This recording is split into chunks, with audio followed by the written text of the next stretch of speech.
his body could function right. No surprise to me.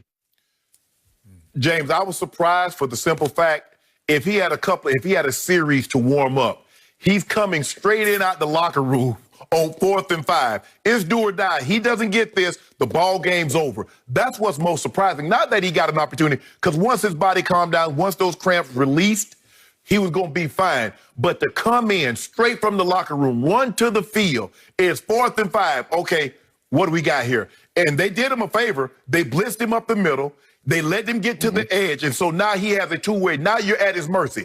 Man, do I come up and take away because he can get the first down, or do I stay back? And they made a mistake. He thought he got caught in between. And what we say, James, he who hesitates is beat, and he hit Hollywood Brown. But I tell you what, he's feeling it in the morning, because I know you cramped before. It's almost like you played a game, because those muscles are contracted so hard for so long. You actually feel like you played a game, even if you go out early in the ball game from cramps. And so I was surprised, not that he came back, because you're absolutely right. That's what a leader does. That's why they believe they have something they call big trust. They trust him ultimately, 1,000%. But to come back in under those circumstances and perform like he did, whew, that was special. But Shay, like you said, they did everything that was possible to help him, to be able to make that play. They gave him the opportunity to do what he does best, which is use his legs. So now they're in a situation like, do I come up and try and stop him? Is he going to run it, or is he going to throw it? And, you got guys that don't stick to their technique. You don't lock into the guy that you have. And, it becomes backyard football. A guy comes open, he sees him, and they're just trying to make a play, not really thinking. And, he does what he does best, using his legs and throwing it and using his arm at the same time. James, I want to go deeper with you, as I did with Shannon to open the show, about cramping. Obviously, it was cold last night in Cleveland. I think the wind chill by the end of the game would have been sub 20 degrees. It's probably 28 degrees by the end of the game. I think it started at 34 degrees. So it was a cold night in Cleveland. My experience covering your game for many, many, many years is the colder it gets, the fewer cramps you see, because obviously you don't lose quite as much fluid when it gets that cold. Shannon says that he didn't drink much water, so he had trouble cramping even when it was cold.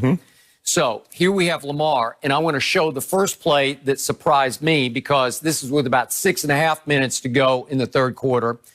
He takes off on a run, and he did what you cannot do as a running quarterback. He decided not to slide. This is where I thought he might have been hurt on this play, because he takes a shot. If we could please see the takeoff and the run. Here he goes to his left, escapes the pocket, and he says, I think I'm going to try that. And it was a bad idea, because he took a shot on the right side of his body, on the right arm.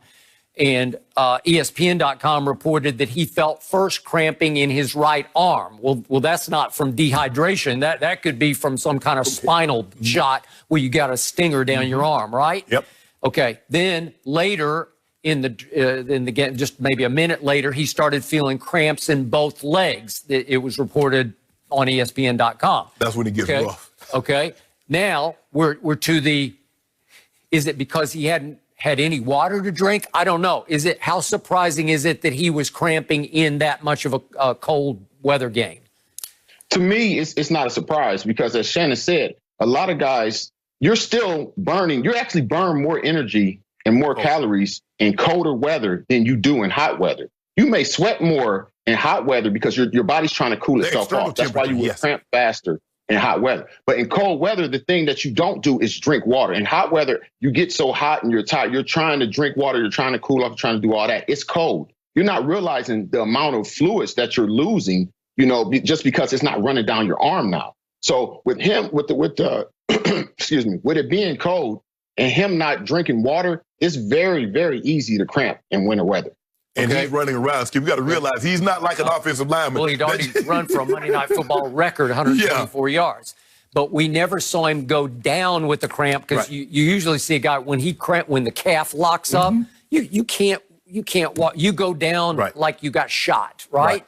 And usually you say, uh-oh, did he hurt his knee or his Achilles? No, it's just a cramp. And usually just a cramp is like, oh, thank God it's just a cramp. And the thing is, James. Well, you got to think about it. He was probably not locked up cramping, but he was cramping to where you could feel it coming.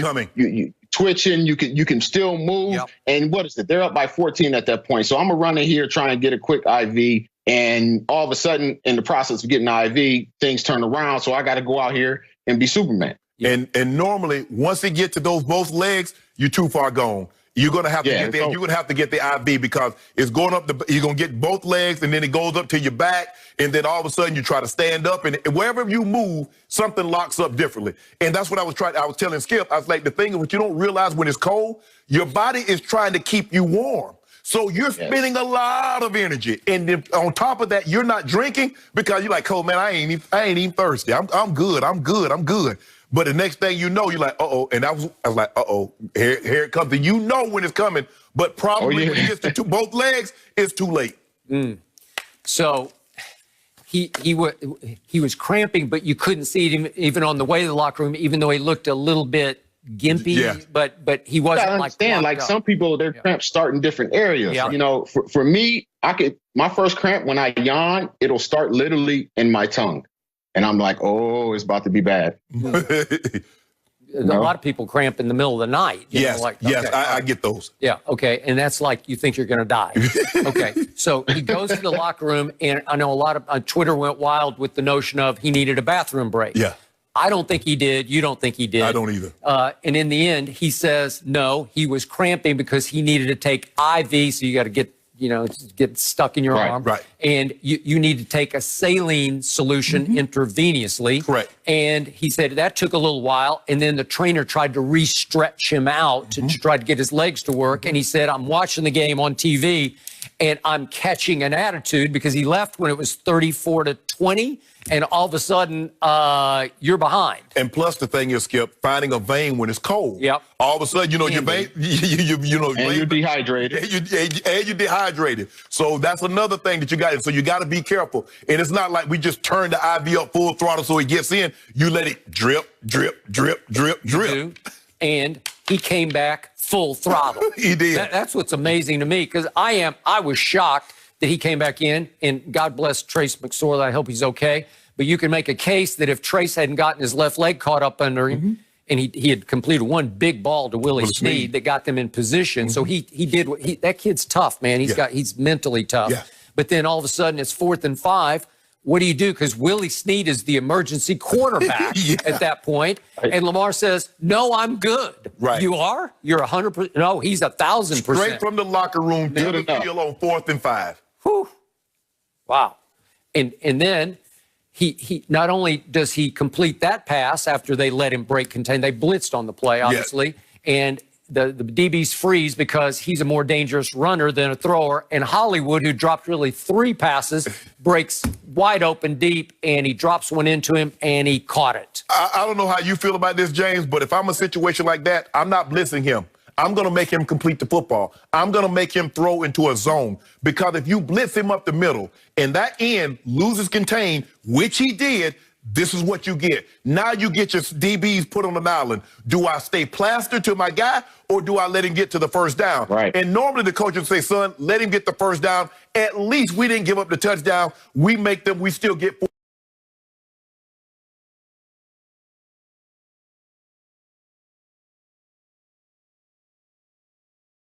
4 more cracks to possibly turn them over. But once that guy got caught in between and he hesitated for just a second, I'm going to cut me like, no, I'm going to go. And Hollywood had already broke free of him then. But I would not have blitzed Lamar Jackson in that situation. No. Tom Brady, oh, yeah, I'm gonna dial him up because I'm not worried about him getting outside like that. But Lamar Jackson, Kyler Murray, absolutely not. Yeah, I think I might have sent 3 on that with a spy, to be there just to roam around but sending everything right there. And like you said, right here, he loses contain. Guys are either like, am I going to run up, try and stop him? And then all of a sudden you got, that eye contact and, the communications between the receiver and the quarterback already unspoken. He goes through, makes a connection. Now you done strike it up the band. James, when you played a mobile quarterback, and, obviously 3-4 is different, but you can't run past those guys. Once you get even, you got to flatten out because if you run past him, he's going to jump out the window and he's gone. Yeah, so we were always, Yeah, we were never allowed to actually go past the quarterback. Like, even if you had to spin back to get back to him, because once, you either got inside of him or far past him, you already know what he was going to do. It was off to the races. And that's what we didn't want to have. Most quarterbacks that are real good running quarterbacks aren't really as great with their arms because they don't have to be. They're used to using their legs to get out of situations. Where a quarterback that's used to using his arm, he's just going to try and fidget around the pocket, get a different area so he could try and, toss it out. So to sum this up, was this the game of the year? I'm going to go one step farther. I thought it was the game of the decade, regular season game of the decade. I can't remember one this decade any better than that.